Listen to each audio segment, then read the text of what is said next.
Hi everybody and welcome to our module on glycolysis. Glycolysis is a very ancient way of generating energy for cellular metabolism. It was probably one of the first methods of generating energy used by life when it formed on Earth. And in the human body, it's used by all cells. It's a sequence of reactions that occurs in the cytoplasm of cells, and it converts glucose, which as you may know has 6 carbons, to pyruvate, which has 3 carbons. And in the process of doing this, it generates ATP and NADH. Now, most of you probably know that ATP can be used by cells for energy, but you may be less familiar with NADH, so let's talk about that now. NADH stands for nicotinamide adenine dinucleotide, and just like the name implies, it is 2 nucleotides joined together. If you look at the chemical structure of NADH on the screen here, you can see at the bottom that we have a 5-carbon sugar here, a phosphate group here, and we have a base. So this makes this a nucleotide, just like the nucleotides found in DNA and RNA, and there are 2 nucleotides joined together by their phosphate groups in NADH. The base here on the bottom molecule is adenine, so this makes this a molecule of adenosine at the bottom. The base at the top here is nicotinamide. Nicotinamide is not used in DNA or RNA, but it is found in molecules of NADH. You can see that in this molecule I've drawn here, the nitrogen atom in nicotinamide is not protonated. It has a positive charge, so that makes this a molecule of NAD+. If there were a proton attached here, this double bond would go away, and then we would have a molecule of NADH.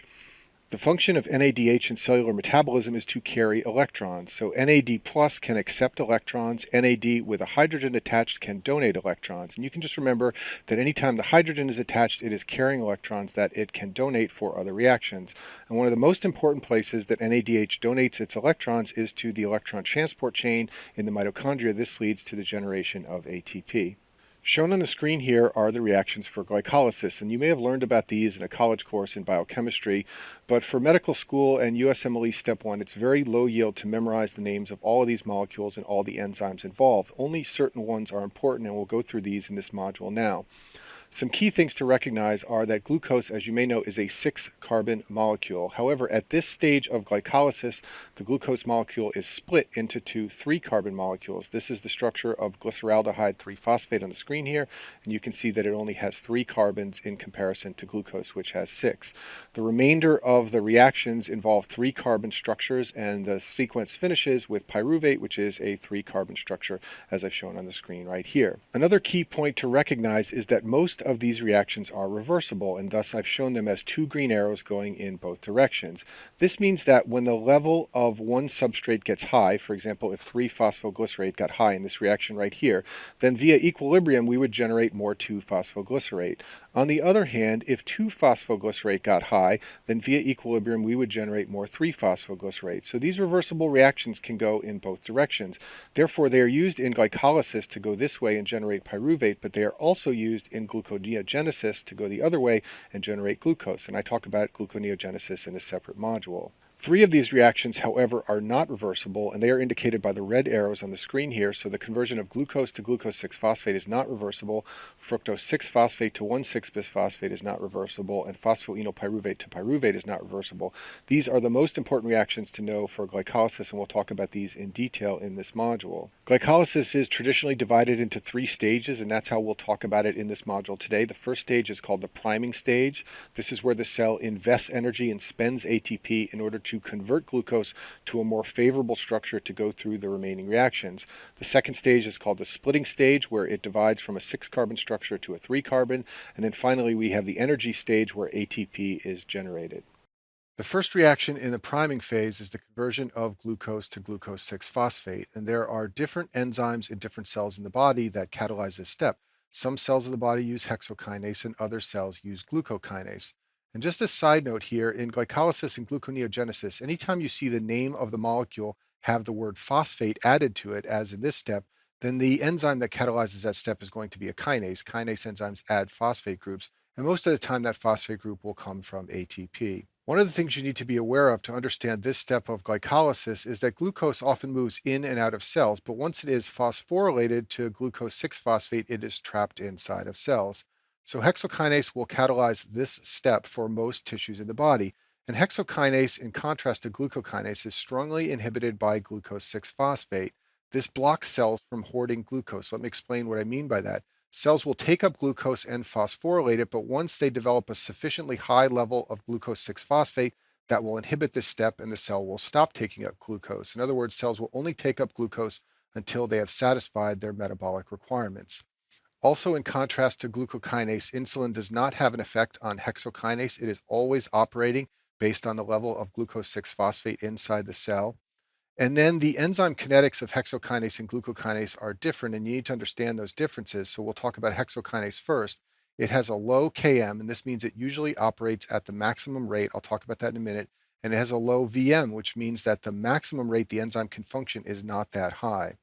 So to understand the Vm and the Km, we need to review a little bit of Michaelis-Menten kinetics. I discussed these in more detail in some of the basic pharmacology modules. So the Michaelis-Menten equation written at the top of the screen here says that the velocity or speed of a reaction catalyzed by an enzyme is proportional to the Vmax for that enzyme times the substrate concentration divided by Km, the Michaelis constant, plus the substrate concentration. So if Km is very low, as it is for hexokinase, then the Km will quickly become irrelevant as the substrate concentration rises. When the Km becomes irrelevant, this equation reduces to V equals Vmax. What this means is that the concentration of glucose only needs to rise just a little bit, and then this enzyme will immediately begin operating at Vmax. And that's how hexokinase works. It just takes a little bit of glucose to get it to operate at its maximum velocity, the maximum speed at which it can convert glucose into glucose 6 phosphate. Now, another feature of hexokinase, which is not readily obvious on this slide, is that it has a relatively low Vmax compared to glucokinase.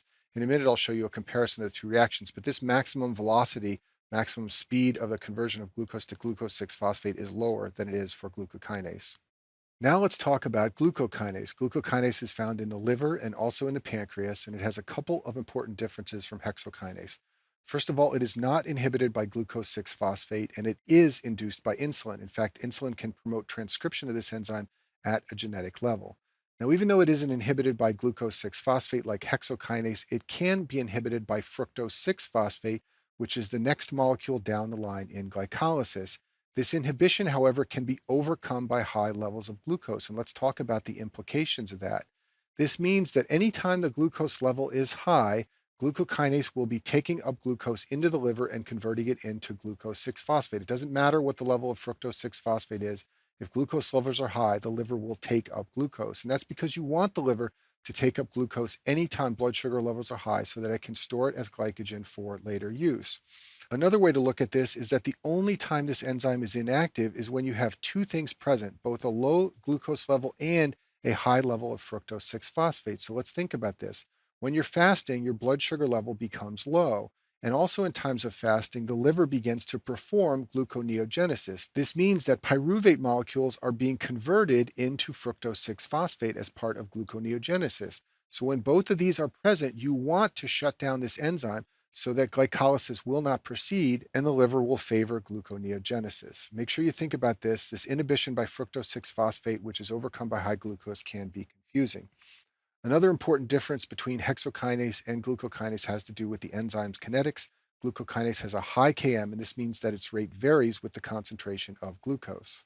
So let's review the enzyme kinetics of glucokinase. It has a relatively high Km. This means it takes a high level of substrate concentration, a high level of glucose, in order for the Km to become irrelevant and for this equation to reduce to V equals Vmax. This means it takes a lot of glucose before glucokinase will reach its Vmax. And you can see I've shown that on the curve here. Hexokinase, which is the dotted line, reaches its Vmax right away at a relatively low concentration of glucose.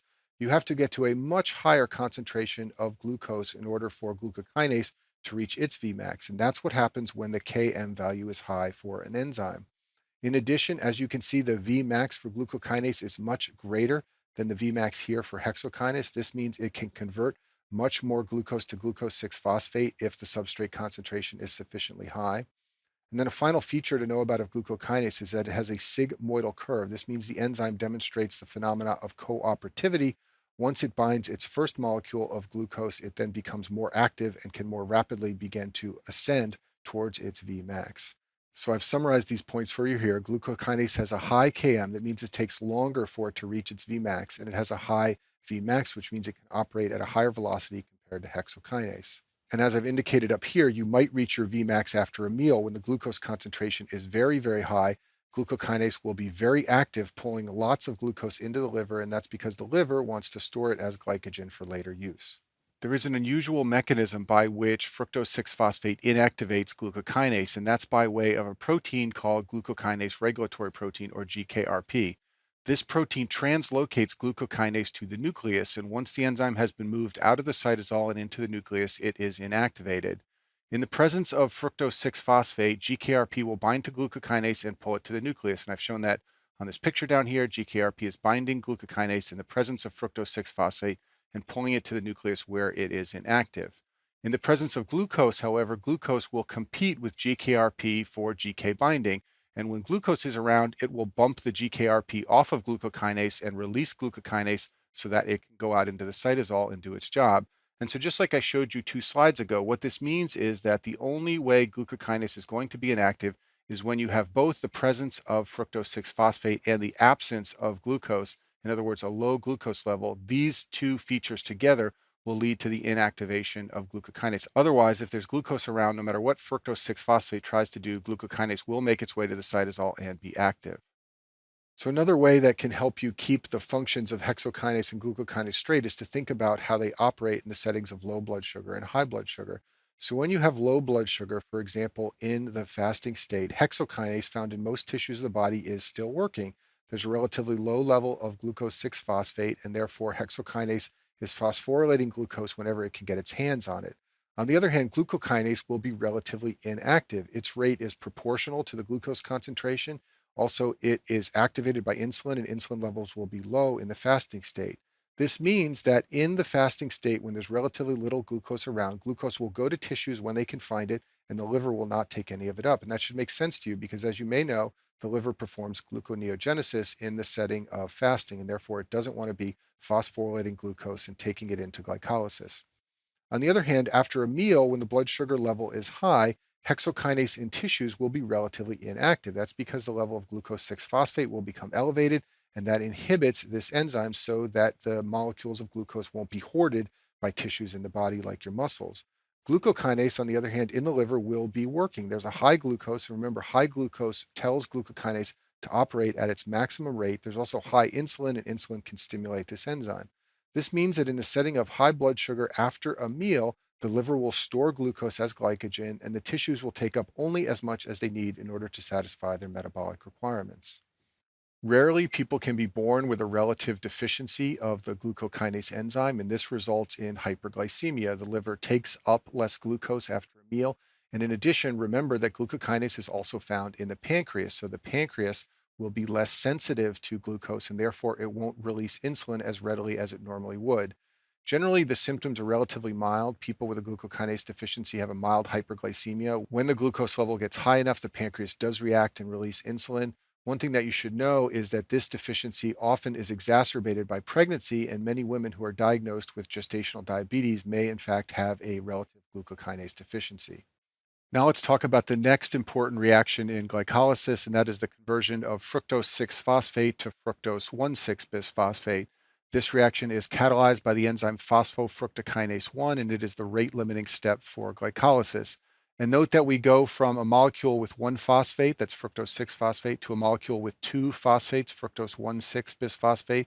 And just like I said before, when you're adding a phosphate, it usually comes from ATP, and it's usually catalyzed by an enzyme with the word kinase in the name. If we go back to our overview slide, we previously talked about the conversion of glucose to glucose 6-phosphate. This is a reversible step here, so now we're going to talk about this step right here. It is the second irreversible reaction of glycolysis. This step consumes the second ATP in the priming step. As I said before, it's irreversible. And once glucose progresses through this step, it is committed to glycolysis. Other offshoots of glycolysis, like the HMP shunt or glycogen synthesis, are no longer possible. It is going to go all the way through to pyruvate. So this step controls the rate of glycolysis. It's the rate limiting step. And you know that glycolysis generates energy. Therefore, it should make intuitive sense to you that this step is inhibited by things that represent a high energy level in the cell. Citrate comes from the tricarboxylic acid cycle or the citric acid cycle. So when levels of citrate are high, the cell has plenty of energy, and therefore it's going to want to inhibit this step and slow down glycolysis. When ATP is high, obviously the cell has lots of energy, and therefore it wants to inhibit this step and perform less glycolysis. On the other hand, key inducers of this step are things that represent the need for more energy in the cell, the need for more glycolysis. So when AMP levels are high, recall that AMP is a breakdown product of ATP. So when AMP levels are high, lots of ATP is being broken down, and therefore the cell needs more energy, so it wants to activate this step to perform more glycolysis.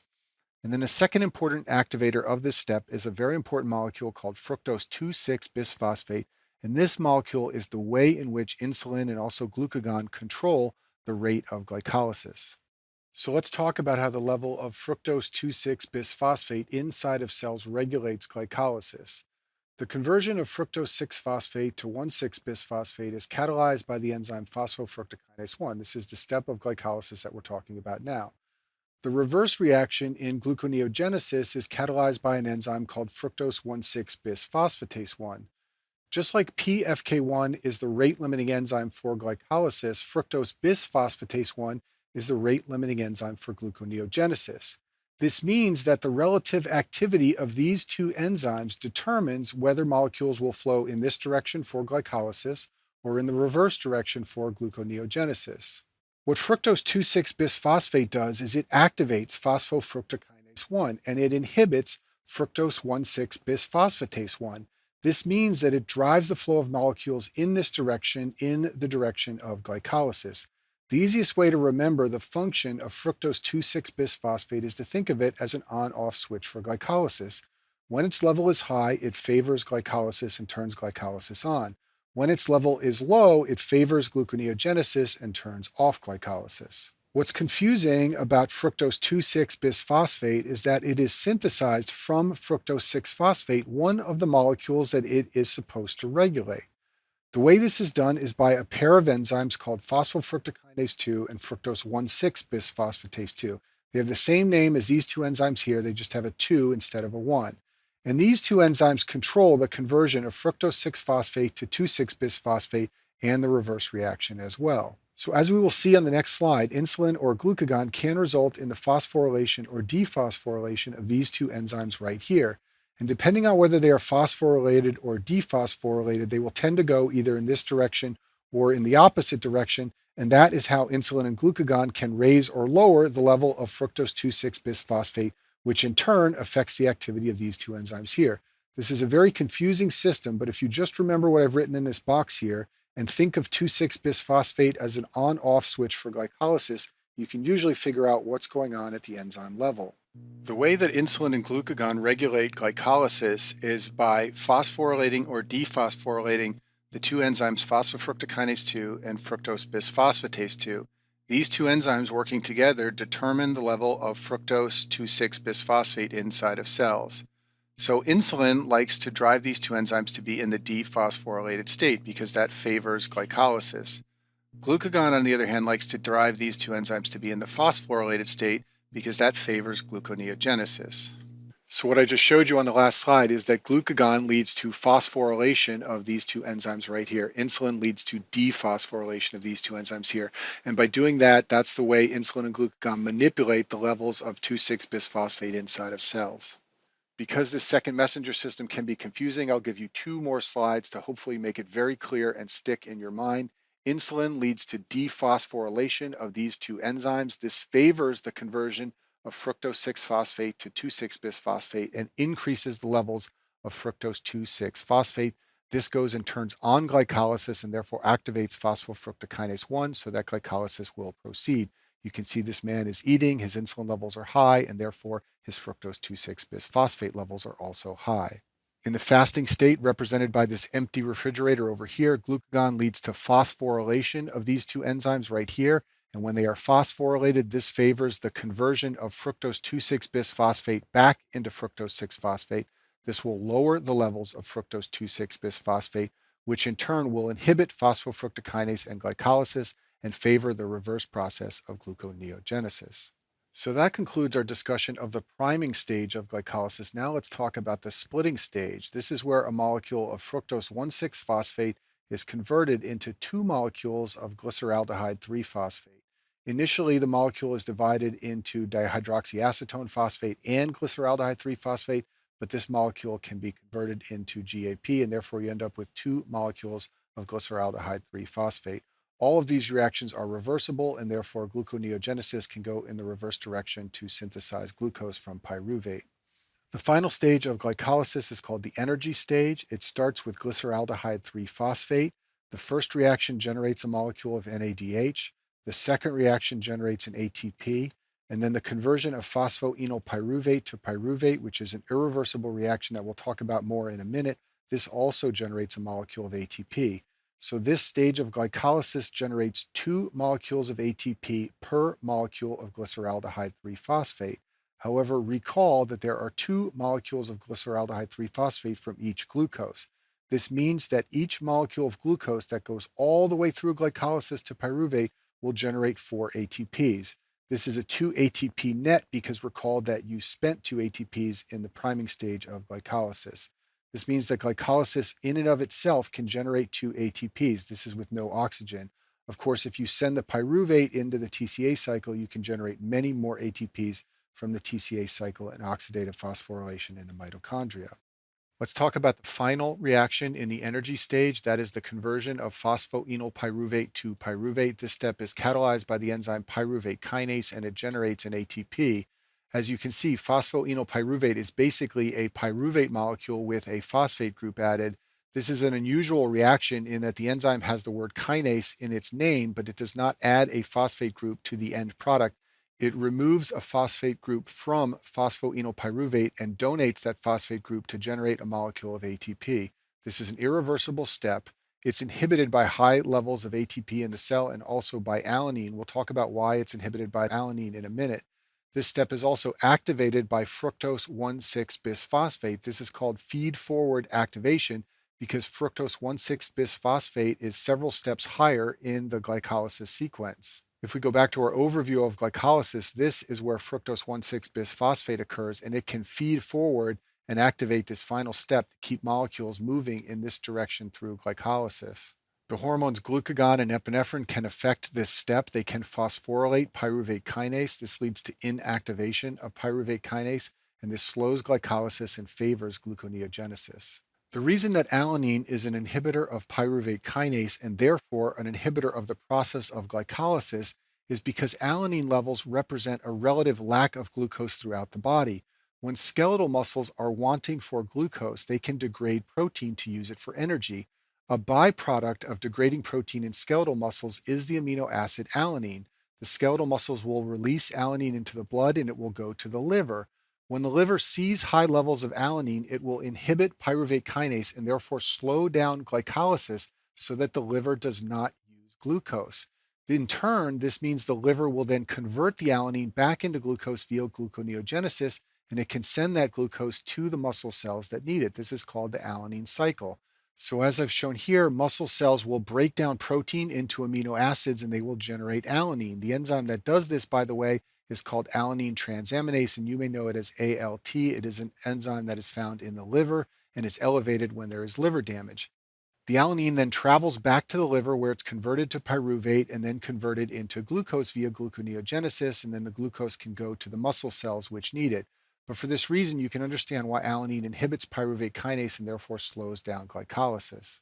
Once glycolysis has generated a molecule of pyruvate, that molecule can be converted to acetyl-CoA and enter the TCA cycle. And this is the way to get the maximum yield of ATP per molecule of glucose. However, if the TCA cycle is unavailable, for example, if there is a low level of oxygen present in the cell, then the pyruvate can be converted to lactate. And by doing so, the cell will regenerate the NAD that it used in glycolysis. I'll talk more about that in a minute.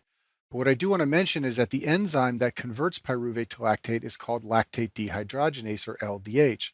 And plasma elevations of this enzyme are common in a number of clinical scenarios. In hemolysis, you can detect high levels of LDH as it spills out of red blood cells that are dying. In myocardial infarction, you can find high levels of LDH in the blood, and some tumors generate high levels of LDH in the plasma. In addition, when we're trying to determine the etiology of a pleural effusion, we will often measure the level of LDH in the effusion to determine whether it's a transudate versus exudate. And I talk about this in more detail in the pulmonary modules, but for our purposes here, I just want you to recognize that this enzyme LDH has a lot of clinical relevance. Another important feature of this conversion of pyruvate to lactate is that it regenerates NAD+. Recall that we used a molecule of NAD+ in the first step of the priming stage of glycolysis. We converted it into NADH. It turns out that cells have a very limited supply of NAD+, so they need to regenerate this in order to continue conducting glycolysis, which is vital to the cell. Now, if oxygen is present, this is no problem. The NADH can go to the mitochondria and engage in oxidative phosphorylation. That will generate lots of ATP and it will regenerate the NAD.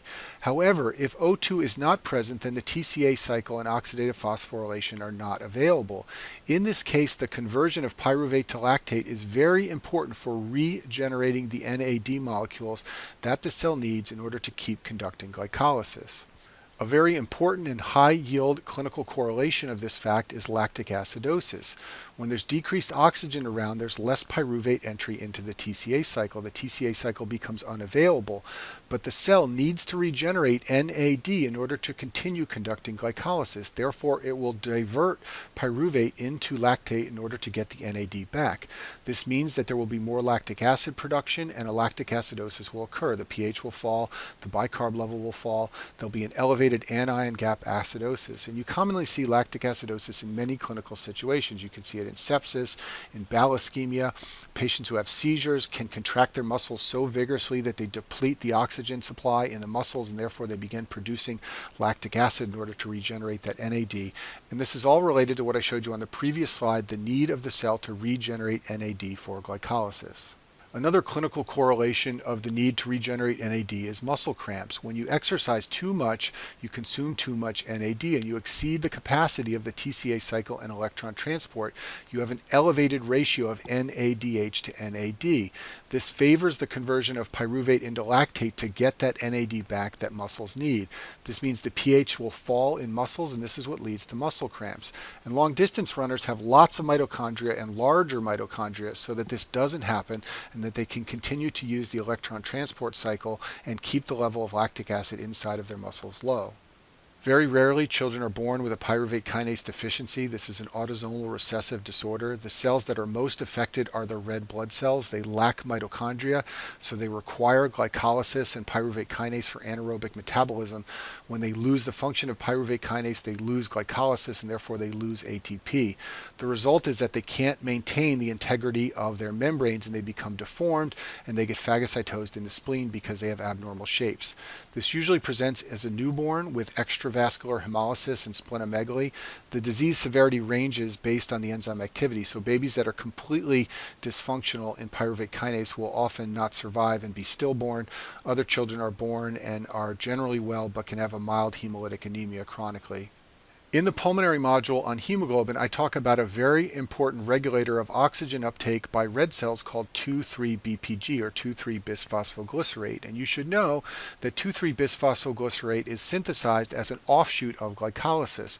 When glycolysis in red blood cells reaches the stage of 1,3-bisphosphoglycerate, it can divert this molecule into 2,3-BPG using an enzyme called BPG mutase. Now, this is a big deal for red cells because they don't have mitochondria and they don't have the TCA cycle, so they depend on glycolysis for ATP. And by synthesizing molecules of 2,3-BPG, they are going to sacrifice ATP from glycolysis. Essentially, they are diverting molecules away from glycolysis. This is worth it, however, for the red cell to do because some 2,3-BPG alters hemoglobin binding and helps the red cell deliver oxygen to tissues in certain settings. In the pulmonary module, I talk about how high levels of 2,3-BPG are synthesized in the setting of high altitude, and this makes it easier for red cells to offload oxygen to tissues when there is relative hypoxia, for example, when you're living in a high altitude setting of the mountains. Let's talk about how much energy a cell can derive from a molecule of glucose using glycolysis. The number of ATP that are generated depends on whether the cell has mitochondria and oxygen. The highest yield comes from cells that have both oxygen available and mitochondria. This allows pyruvate to enter the TCA cycle and it converts pyruvate and NADH into more molecules of ATP.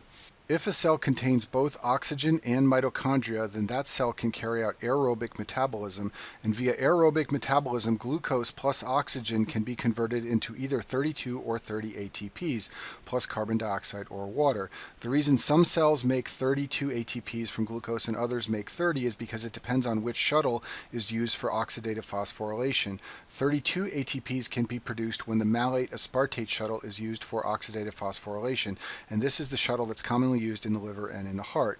In muscle tissues, a different shuttle is used called the glycerol 3-phosphate shuttle, and via this shuttle only 30 ATPs are produced from glucose and glycolysis. And I talk about both of these shuttles in more detail in the video on oxidative phosphorylation. Now, if the cell does not have oxygen, or if there are no mitochondria present, then that cell will carry out anaerobic metabolism. And this is what happens especially in red blood cells because they lack mitochondria. So in cells like this, glucose is converted into only 2 ATPs plus lactate and water. I'll finish with a couple of summary slides. Glycolysis is regulated in 3 places, and these 3 places are the irreversible steps.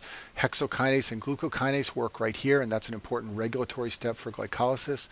Phosphofructokinase 1 works right here. It is activated by AMP and fructose 2,6-bisphosphate, as I described before. And the third irreversible step is the conversion to pyruvate by pyruvate kinase. This is inhibited by ATP and alanine, as I discussed before.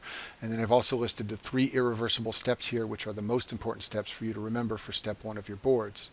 Finally, I'll finish with a summary slide showing you where ATP is expended and generated. There are 2 steps in the priming stage where ATP is utilized, and then there are 2 steps in the energy stage where ATP is generated. And that concludes our module on glycolysis.